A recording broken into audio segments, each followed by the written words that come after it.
Bah la première fois qu'il m'a sauté la clôture, hein, clairement, je me suis dit, va où, il fait quoi, reviens, je t'en supplie. Oh non, t'es un petit chien parfait.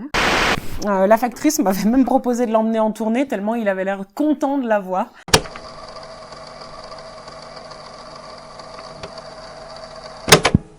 Onyx, c'est un chien que nous avons recueilli avec l'association. Il appartenait à un monsieur qui avait 12 chiens et qui est décédé de maladie. Donc c'est une histoire qui nous a beaucoup marqué et on est super content de vous présenter cette superbe adoption. Est-ce que tu peux nous dire d'où vient Onyx ? Du coup, il vient de l'association autour du chien 43 je l'ai adopté début mai. En fait, j'avais un chien avant d'avoir Onyx. J'ai déménagé, on s'est retrouvés toutes les deux avec ma chienne et je me suis dit, avant elle en avait un autre, donc je me suis dit, allez, on part sur une adoption. J'ai farfouiné, j'ai fait les magasins, tout ça. Je suis tombée plusieurs fois sur l'annonce d'Onyx, mais il y avait toujours quelque chose, il y avait toujours... Et un jour, je me suis lancée. J'ai eu l'association qui m'a appelée un matin en me disant que potentiellement ils avaient un chien et que je pouvais venir le voir. L'après-midi même, j'apprenais que Majo, qui était avec nous avant, une berger australienne, était malade et en me renseignant un peu sur Onyx, sur ce que voulait dire le nom, j'ai découvert que Onyx n'est pas seulement un Pokémon, mais est aussi une pierre qui, à l'époque victorienne, était offerte lors de périodes de deuil. Et en fait, je me suis dit, voilà, hein, c'est fait, je crois que je l'ai pas vu et je crois que il va venir à la maison. Et effectivement, après, je suis allée le voir, ça s'est super bien passé. Hyper câlin, hyper gentil. La promenade, son petit déhanché que tout le monde connaît, m'a fait fondre. Et normalement, je venais juste le voir. Et non, j'ai dit, je le prends. Si je peux repartir avec ce soir, je repartirai avec ce soir. Et du coup, forcément non. Il a fallu qu'on s'organise. Je devais partir en vacances. J'ai annulé mes vacances pour le recevoir parce que je voulais pas qu'il reste encore en chenil et que je voulais qu'il fasse partie de la famille. Donc voilà. Et pourquoi l'avoir choisi, lui ? J'avais pas vraiment de critères. Ce que je savais, c'est que je voulais un adulte. Je voulais pas partir sur un chiot parce que j'avais déjà vécu cette expérience-là et que j'avais vraiment envie, en fait, de sortir un chien, qui est dans la difficulté. Et il fallait que ça corresponde à mon cadre de vie. J'ai un enfant qui a 4 ans, donc il fallait forcément que ça corresponde à ça. J'ai 2 chats aussi, donc il fallait que ça soit compatible chat. Mais c'était mes seuls critères. Et quels sont ses surnoms ? Le premier surnom qu'il a eu, c'est Chef Chien, en référence au film Mes vies de chien, parce que il a clairement fait la transition avec Majoke et il l'a vraiment accompagné, vraiment. Et je pense qu'il aurait pas été là quand ma chienne est partie, ça aurait été différent. Donc Chef Chien. Et puis petit à petit, forcément, Onyx est devenu Ninix. Quand je rentre, souvent c'est alors mon gros bébé d'amour, tu t'es pas trop ennuyé. C'est que de l'amour. Est-ce que tu te rappelles de son arrivée à la maison ? Je m'en souviens bien d'ailleurs parce que j'avais pas encore prévenu que ma propriétaire que je prenais un deuxième chien et que ma proprio est arrivée quand il est arrivé. Je m'en souviens très bien. Il était pas du tout brossé, il avait tous ses poils de partout. On voyait qu'il était pas rentré dans une maison, que tout de suite il a fait son tour. Il est allé à droite, à gauche. On s'est assis à table, alors il était collé aux filles qui s'étaient occupées de lui tout ce temps-là. Mais il a vite fait son tour, il a vite trouvé ses marques et il a vite eu besoin d'avoir une référence, donc il a vite transféré sur moi et du coup ça a vraiment facilité les choses. Ouais. Comment ça se passe au quotidien ? Plutôt facilement, il a fallu que je fasse quelques arrangements parce que Ninix, il aime bien les canapés, il aime bien mâchouiller, comme on peut le voir. Donc du coup, il a fallu que je fasse quelques aménagements. Il a fallu que je comprenne aussi à un moment donné, j'ai une maison à étage et au début, je voulais pas qu'il monte à l'étage. Sauf que j'ai vite compris qu'il avait besoin d'une pièce un peu en sécurité. Une pièce qui vraiment lui appartenait et dans laquelle il pouvait être tranquille. Donc j'ai cédé à ça. Il a une pièce à l'étage et en bas il a accès au salon. Mais je mets quand même des choses sur le canapé pour pas qu'il monte dessus. Et quelle est sa passion ? L'humain, avant tout. La passion d'Onyx, c'est l'humain. Je pense que si parfois il pouvait fusionner à moi, il le ferait. Il aime tout. C'est un chien qui aime tout tant qu'il est avec moi. Clairement, cette année, je l'ai emmené au Forestival. Il est venu faire 2 jours de Forestival en camping-car avec une copine et moi. Ça s'est super bien passé. J'ai eu aucun problème et c'était top. Donc ce qu'il préfère, mâchouiller, ça il aime bien, hein. Mais je pense qu'il aime tout en fait, tant qu'on le partage. Est-ce que tu as eu des problèmes d'éducation avec lui ? Alors des problèmes d'éducation, ce serait un grand mot quand même, parce qu'il est quand même plutôt cool. Après, il aime tellement l'humain que il a fallu qu'on se mette d'accord un peu sur le fait que moi aussi j'ai ma bulle et que j'ai pas toujours envie qu'on rentre dans ma bulle. Et là, j'ai demandé un coup de main autour du chien parce que c'est vrai que c'était des choses dont j'avais pas l'habitude. Et j'ai été accompagnée et j'ai un objet magique, ça. Et clairement, ça fait tout le job. Onyx pouvait, du coup, me sauter dessus, vouloir monter sur le canapé, ou quand il voulait absolument jouer, prendre sa corde et renverser la table entière pour attirer l'attention. Je m'en suis servie une fois et voilà. Voilà ce que ça donne. Il sait qu'il a plein de choses sur lesquelles il peut se défouler, plein de matières différentes. Il y a accès en libre service et du coup, il a complètement décalé là-dessus, en fait. Alors, bien évidemment, ce n'est pas un produit ménager. J'ai bien nettoyé, rincé à plusieurs reprises. Mon pchit également. Ce n'est que de l'eau. Non, faut pas pousser. Est-ce qu'il t'a déjà fait une grosse bêtise ? Grosse bêtise ?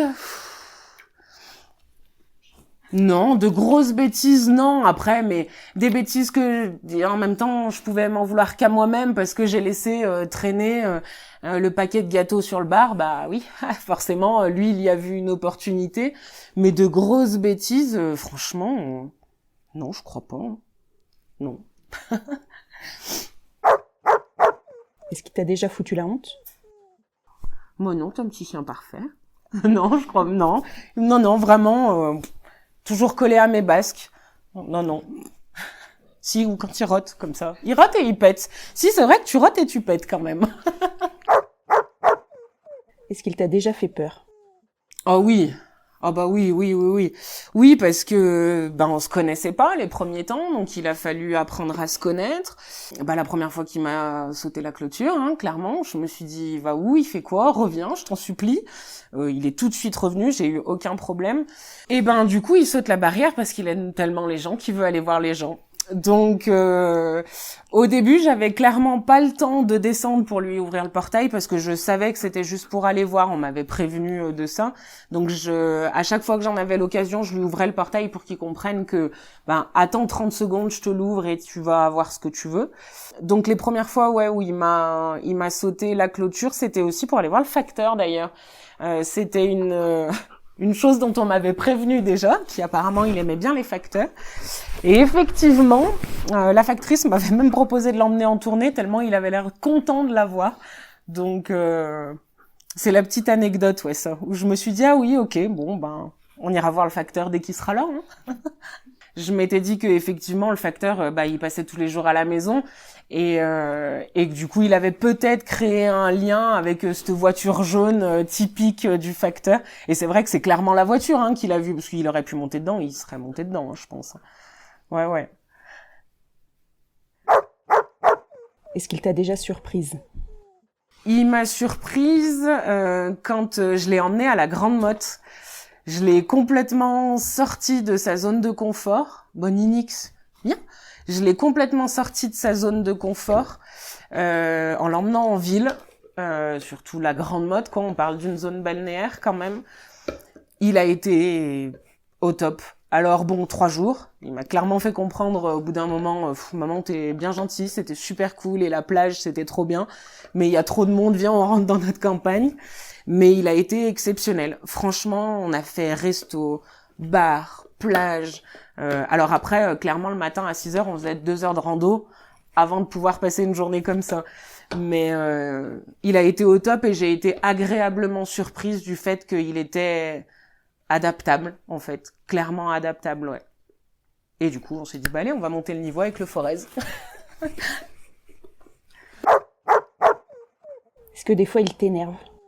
Ah oui, oui, oui. Il m'énerve quand justement il veut se fusionner et qu'il comprend pas qu'à un moment donné, on est 2 êtres à part. Il m'énerve dans ces moments-là. Mais encore une fois, ceci est en train de régler le problème. Ou quand il décide de jouer avec sa corne et qu'il me la balance dans toute la maison et que ça résonne dans toute la maison. Mais non, m'énerver, ce serait peut-être un grand mot quand même. Est-ce qu'il y a une erreur que tu aurais faite avec lui? D'avoir gardé la même éducation. Alors c'est un gros mot éducation, mais d'avoir gardé les mêmes habitudes que j'avais pu avoir avec ma chienne, dans le sens où je l'écoutais pas assez lui. J'ai fait cette bêtise de pas l'écouter entièrement lui quand il est arrivé, même si je l'ai beaucoup observé, mais je pense que je l'avais pas compris dans son caractère. Et depuis que j'ai compris son caractère, on fonctionne 100 fois mieux. Et ça, je pense que c'est une erreur, ouais. Et comment ça se passe avec les copains? Il est parfait. Clairement, avec les autres chiens, il est parfait et il est fait pour éduquer un petit bébé. Clairement. C'est vraiment... je veux qu'on ait nos petites années tranquilles, voilà. Mais je veux qu'à un moment donné, il puisse faire passer tout ce qu'il sait à un petit bébé parce que il se présente parfaitement bien, il communique parfaitement bien, il recadre parfaitement bien. C'est le chien parfait vis-à-vis de ses congénères, vraiment. T'en prends pour ton grade. Oh, non. Et comment ça se passe avec les humains? Il est au top. Il est au top, il va avoir une petite méfiance sur les hommes qui sont impressionnants physiquement et voilà, mais il va jauger en fait. Et s'il est pas à l'aise, il va prendre du recul. Donc il est top. Est-ce qu'il y a un moment que tu n'oublieras jamais? Oh, je pense clairement le jour où on s'est rencontrés. Ah ouais, le jour où on s'est rencontrés, j'en ai les larmes aux yeux, une fois de plus. Mais ouais, le jour où on s'est rencontrés, je me suis dit, d'une, tu fais une bonne action. J'avais envie de faire une bonne action au niveau d'un chien. Donc d'une, tu fais une bonne action. Et deux, ça va être trop bien. Ça va être trop bien parce que on va faire plein de trucs. Il est cool avec tout. Moi, ma chienne auparavant était pas cool avec tout et on profite pas de la même manière. On profite, mais on profite pas de la même manière. Et je savais qu'on allait kiffer, en fait. Donc, ouais, le premier jour où on s'est rencontrés. Est-ce que tu peux nous donner 3 traits pour le décrire? Adorable. Caractériel, quand même, parce qu'il a quand même son petit carafon, hein. Faut quand même le noter. Donc, caractériel et gentil. C'est un vrai gentil. C'est la définition de la gentillesse. Parce que même s'il fait une bêtise ou qu'il est hyper pot de colle et que ça en devient chiant, c'est tout par amour, en fait. C'est tout par gentillesse. Donc, ouais, la gentillesse. Et si c'était un personnage, ce serait qui? Je dirais que c'est Abou dans Aladdin. Parce qu'il est toujours là. Il est toujours là. Il a toujours un peu la bêtise quand même. Hein, on l'oublie pas. Mais il est toujours derrière moi. Quoi qu'il se passe, il est toujours là et on profitera toujours à deux. Donc ouais, un peu Abou, le petit singe que j'ai toujours sur l'épaule. Et qu'est-ce qui te fait particulièrement craquer chez lui? Ouais, c'est son déhanché. Quand il se promène et qu'il passe devant, et gling, gling, gling. Ouais, il est trop... Et puis ça, tout le monde le remarque. Enfin, c'est son truc à lui. Ouais, son petit déhanché. On craque, on est obligé. Qu'est-ce qui te fait rire chez lui? C'est quand il a la bêtise. Mais quand il a la... Alors, c'est énervant hein, aussi, mais Il a la bêtise, il déconnecte et il est trop drôle parce qu'on voit que c'est fini quoi. Viens, on joue, il y a plus rien, il y a que la bêtise, il y a que le jeu et là j'avoue qu'il me fait un peu rire quand même. Ouais. C'est quoi votre petite habitude à vous? Je pense que c'est quand je rentre et que je lui demande s'il a passé une bonne journée, si je vérifie ses gamelles, s'il a bien toujours son eau. C'est notre ouais, je pense que ça nous prend 10-15 minutes où on papote tous les deux quand je rentre du boulot.